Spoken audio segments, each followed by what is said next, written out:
I'm Sami Zaidan. This is Counting the Cost on Al Jazeera, your look at the world of business and economics. America first or India first? US Secretary of State Marco Rubio visited India to repair ties with New Delhi. But can the two countries overcome tariff tensions and reach a broad trade deal? A counterweight to China, Washington wants closer ties with India as competition with Beijing grows.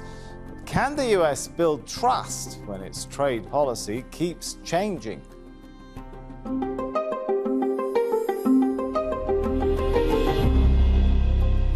A relationship built over decades, but strained in just recent months. You see, the US Secretary of State Marco Rubio spent 4 days in India trying to steady ties after tariff disputes and trade tensions.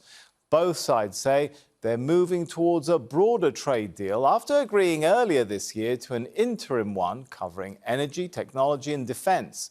Well, the visit comes at a critical moment. A global energy crisis triggered by the Iran war has forced India to make urgent choices about where it buys its oil and gas. Washington wants to sell India more energy supplies. But when sold at a discount, Russian crude remains cheaper. China has also overtaken the US as India's biggest trading partner. So is New Delhi moving closer to Washington or keeping its options open? Fintan Monahan reports. The United States and India are looking to stabilize what's become a somewhat rocky relationship. US Secretary of State Marco Rubio and Indian Foreign Minister Subramanian Jaishankar had wide-ranging talks, but one of the key issues was trade. We are ultimately seek and believe we will arrive at trade arrangements around the world that are good for the United States but also good for our trade partners. And one of those we hope will be India. We spoke about the value of concluding at an early date the final text of the interim agreement regarding reciprocal and mutually beneficial trade. This will be an important step towards a comprehensive bilateral trade agreement. Under the Biden administration, the US courted India as a strategic counterweight to Russian and Chinese influence in Asia. But under the second Trump administration, the two sides became divided over trade. India's been, to us, just about the highest tariffed nation anywhere in the world. They've been very strong on tariffs, and I don't blame them necessarily, but it's a different way of doing business. It's very hard to sell into India because they have trade barriers, very strong tariffs. In 2024, India had an average tariff of 17%, compared to the US 3%. It also enjoyed a trade surplus with the US of around $50 billion. In April 2025, the US imposed a 25% tariff on imports from India. This was framed as leveling the playing field against India's trade restrictions. That tariff was later doubled to 50% in a bid to pressure New Delhi to end its imports of Russian oil. A truce was worked out in February. The US tariff dropped to 18%, and both sides agreed to pursue a comprehensive trade deal. But that has yet to be finalized. Since then, Trump's trade policies have faced challenges in the US Supreme Court, leading to further tariff reductions. In the meantime, India has strengthened partnerships elsewhere. It signed comprehensive trade deals with the EU and the UK, who've also been under economic pressure from Trump's tariffs. China has overtaken the US as India's largest trading partner, with bilateral trade reaching more than $150 billion in 2025. And India and Russia are aiming to do $100 billion in annual trade by 2030. India has rapidly developed into one of the world's key economic players. Its economy has grown rapidly, quadrupling in size since the year 2000. In recent years, it's positioned itself as an alternative manufacturing hub to China. The Modi government is seeking to triple the nation's exports by 2035, focusing on several key areas, including semiconductors. But doing this may require a fresh start with the United States. Both sides are looking to move past their differences. But forming a true trade partnership may be a challenge in what's becoming an increasingly protectionist world. Well, let's discuss this further with our panelists. We have joining us from New Delhi, Brahma Chelani. He is a political economist and professor of strategic studies at the Center for Policy Research. From Los Angeles, William Lee. He's a chief economist and managing director at Global Economic Advisors. And from Manila, we have Jayant Menon. He's a senior fellow at the ISEAS Yusuf Ishak Institute and a trade policy specialist. Let's start with William in Los Angeles. William, has the Rubio visit to India resolved those remaining tensions? Has it moved the parties closer to a more comprehensive and lasting trade agreement? Well, Sammy, I think the visit from Secretary Rubio really caps off a trend in the strategic relationship between the United States and India that is not only a positive trend, but also a historic one. We have to remember that despite all of the vagaries of headlines that we see in the last few months, the key is where it is that we see the money going. Where are the assets going? And strategic relationship that India has developed with the United States has just grown stronger and stronger. And what the big example of that is the asset transfer and technology transfer of allowing India to develop advanced jet engines manufactured by GE. Also, the deals that are being made for development of small modular nuclear reactors to try to ease India's energy crisis.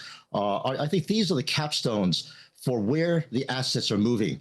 And they represent an increased strategic partnership that I think overwhelms any kind of headline noise that we see from time to time. So I think the key to Rubio's visit is one where you have to say the U.S. and India are really looking toward the future in a strategic manner and strategic partnerships that'll last for generations. All right, follow the money. I like that. I think that's the line that William is taking on this one. Brahma in New Delhi. Is the trust following the money? Has the Rubio visit put aside or put behind the two, you know, those trading of or what was seen in India as insults towards India, the trading of tariffs and that nasty patch, and is trust back at where it was? 5 successive U.S. administrations, Republican and Democratic alike, invested heavily in building the partnership with India. They treated India not merely as a market, but as a long-term strategic bet. That accumulated goodwill is now badly frayed. Trump has inflicted real damage to the U.S.-India relationship. As everybody knows, Trump's second presidency has brought repeated insults and a bruising trade war. Trust is the essential currency of any strategic partnership. Once eroded, trust is not easily rebuilt. Ironically, Trump may have rendered India an unintended service by exposing the raw transactionalism at the core of his foreign policy. Trump has clarified a hard truth. Under his leadership, the U.S. is more interested in what it can extract from its allies and partners rather than be a reliable strategic partner. Won't money fix that, though, if we follow the money and the logic of William's argument, Brahma? I would temper, that argument on money, because if you look at the GE engine deal, it's not really a full technology transfer. It's only about 80% of the technology will be shared with India. The source codes and other critical aspects of engine manufacturing will not be shared with India. And that deal has come after many, many years of negotiations. It really goes to show that the damage to the relationship cannot be repaired by 1 or 2 deals, however important they might be. And I think it's important to remember that strategic partnerships are sustained not by tariffs and threats, but by predictability, mutual trust, and mutual respect. The very qualities that have been absent of late. Let me give William a quick chance to come back in, but briefly, William, before we shift things along to Manila. Absolutely. And I think I want to remind everyone that this is the first time the United States has had a partnership of this sort of defense technology transfer outside of NATO partners. And India is the only country that is in that role. And when we talk about the kind of use of tariffs and the so-called trade war uncertainty that Brahma's talked about, President Trump's been very clear to use tariffs as an incentive to shift investment flows into strategic industries in the United States and our partners. And I think that's the key to the tariff use that we've seen over the last year. But William, I think the point what's that very Brahma clear would make is follow the money is the real incentive here. We've seen those tariffs sometimes brought against allies as well, right?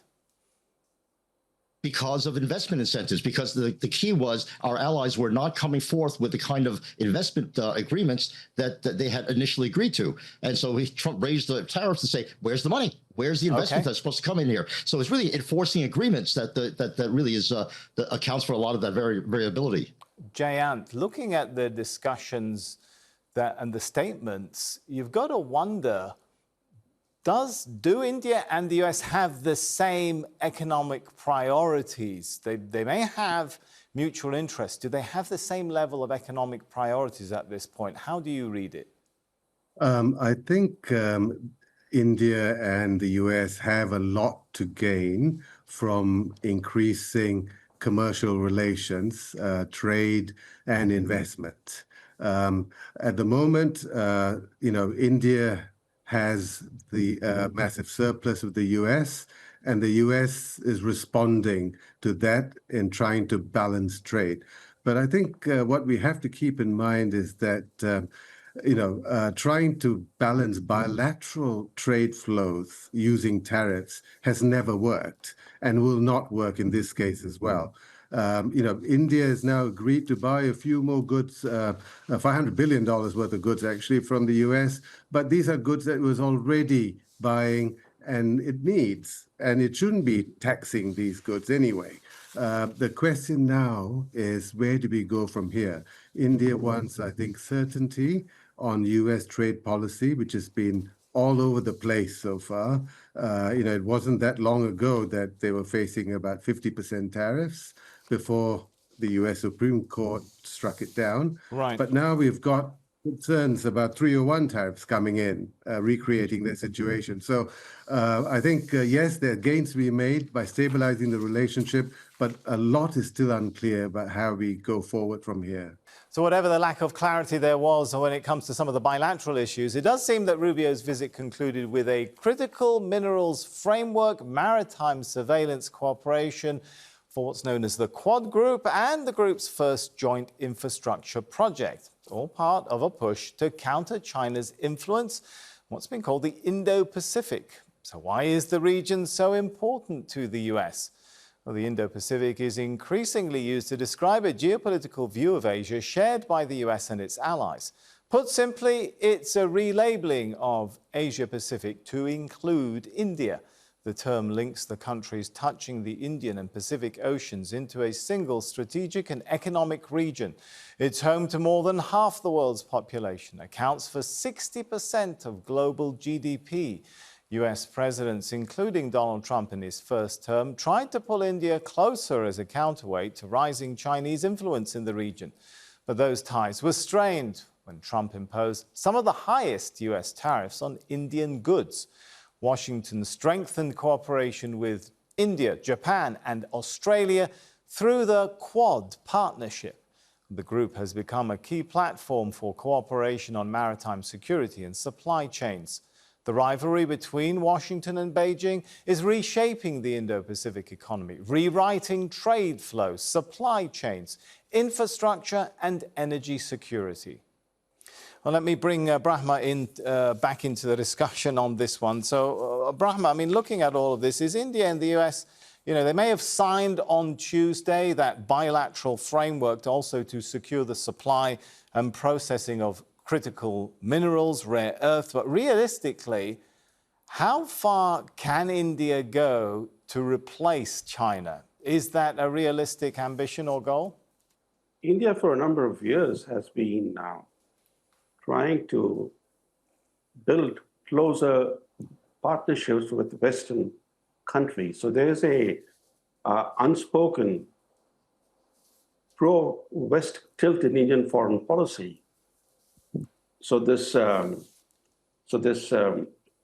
rift with the US since last year has obscured the fact that India consciously has sought to diversify away from both China and Russia and build closer economic and strategic partnerships with Western countries. But the raw transactionalism of Trump has upset India's strategic calculus. We were talking about the Quad. So let's not forget that America's Quad coalition with Japan, India, and Australia is today at risk of strategic irrelevance. The Quad is adrift. The Quad foreign ministers meeting that was held today in New Delhi was supposed to actually announce a leaders summit meeting later this year, but they met with no announcement of a summit meeting. The signs of drift are unmistakable. And one reason why the Quad's momentum has stalled is Washington's China policy has fundamentally shifted under Trump. It has shifted from confrontation to selective accommodation of China. In fact, for India, the situation is quite uncomfortable. Trump has moved closer to both of India's regional adversaries, China and Pakistan.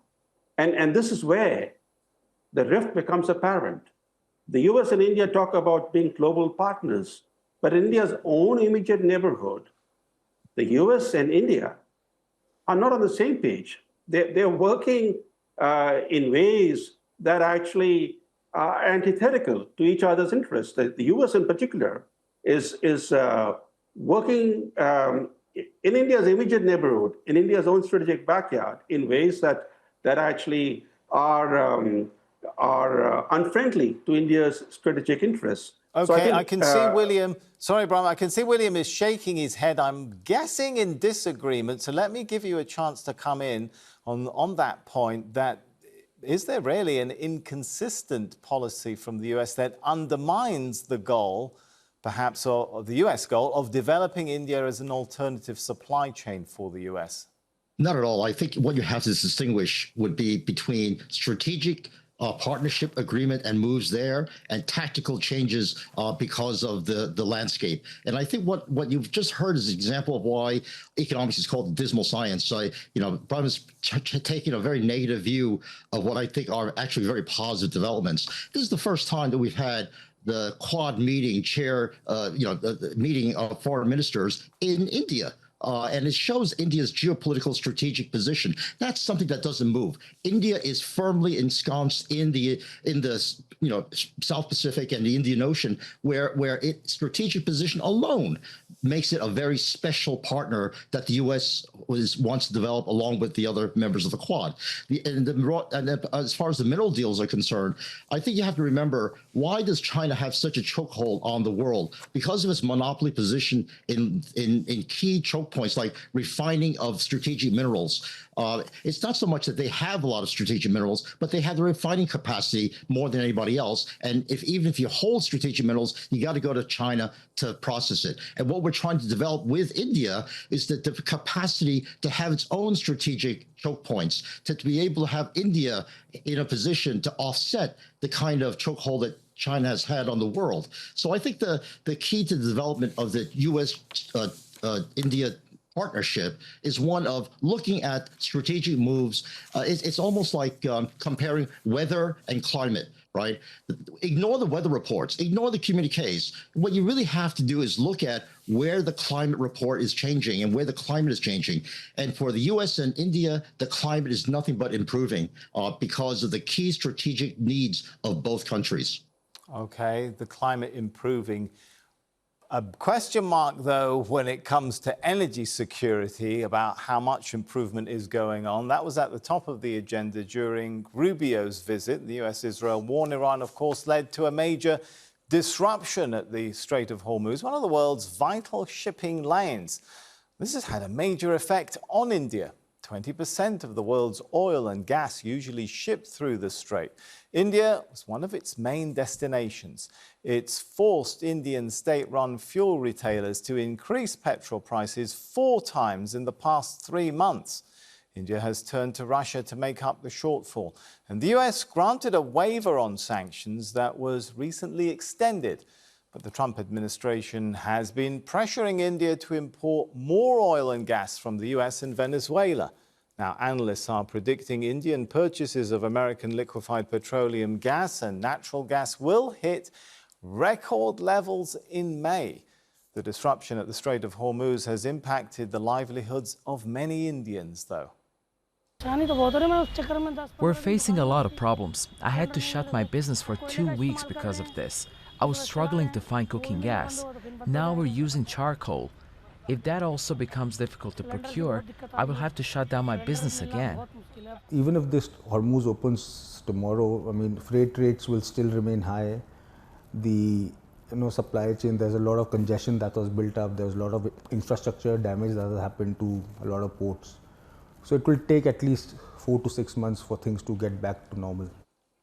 So, Jayant, in Manila, all we've been talking about so far in this show, building that alternative supply chain, that needs fueling that economic partnership and alliance. Do you think the energy policy of India, perhaps even the entire world, to a big degree depends on what happens next in the Strait of Hormuz as to whether, which way we'll see the Indian imports shift further in the future when it comes to energy?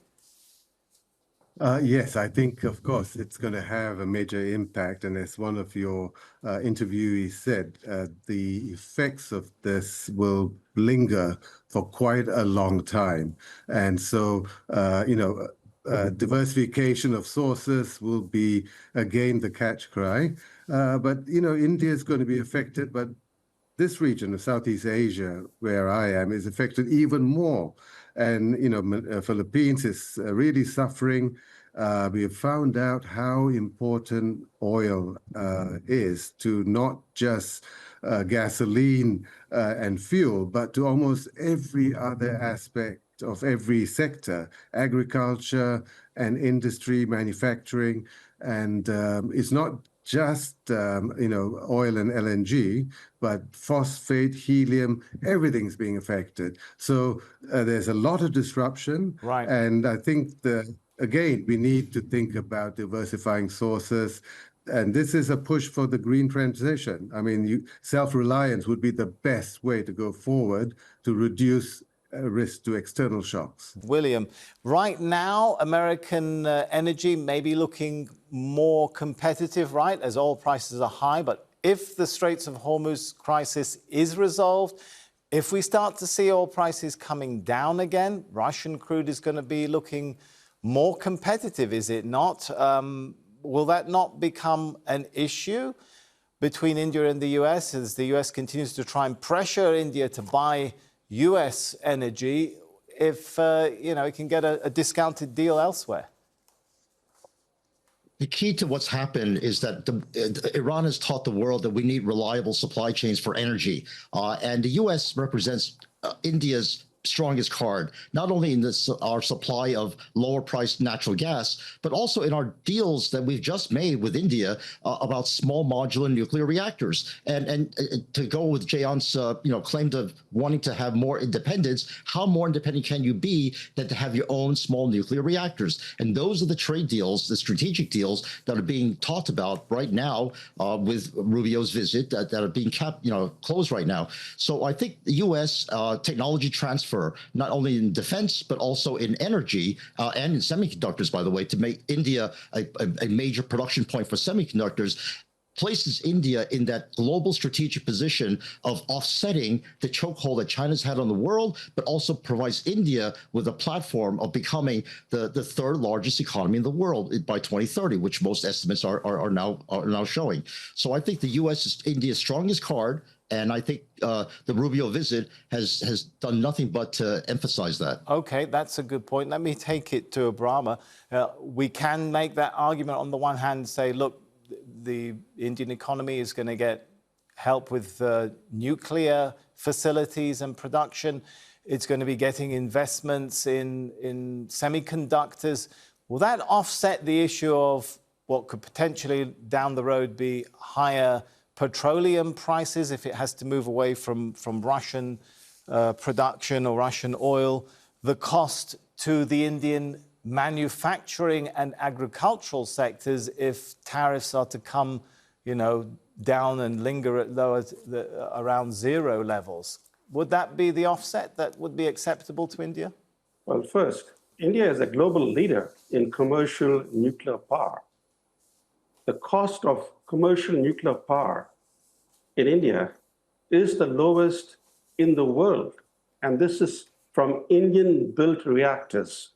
So India doesn't need smaller reactors from the US. The US needs these modular reactors to be built in the US. The US has not built a single nuclear reactor in many, many years. India is building a series of indigenous nuclear reactors today. One other thing that we have to keep in mind, the landed cost of US energy is the highest among all energy sources. The cheapest energy for India today is from the Middle East.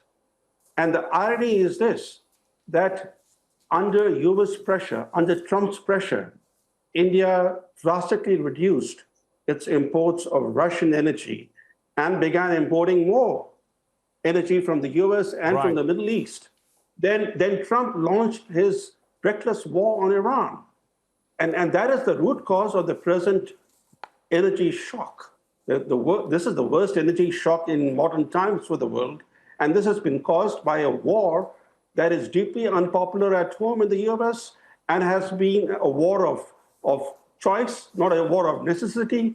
And today, the US blockade of the Strait of Hormuz is the main reason why the global economy is still reeling. And I think for India, this double whammy has proved very costly. I'm afraid we're going to have to leave it there. So let's thank our guests at this point, Brahma Chalani, Professor of Strategic Studies at the Center for Policy Research, William Lee, Chief Economist and Managing Director at Global Economic Advisors, and Jayant Menon, Senior Fellow at the ISEAS Yusuf Ishaq Institute. Thank you all for joining us.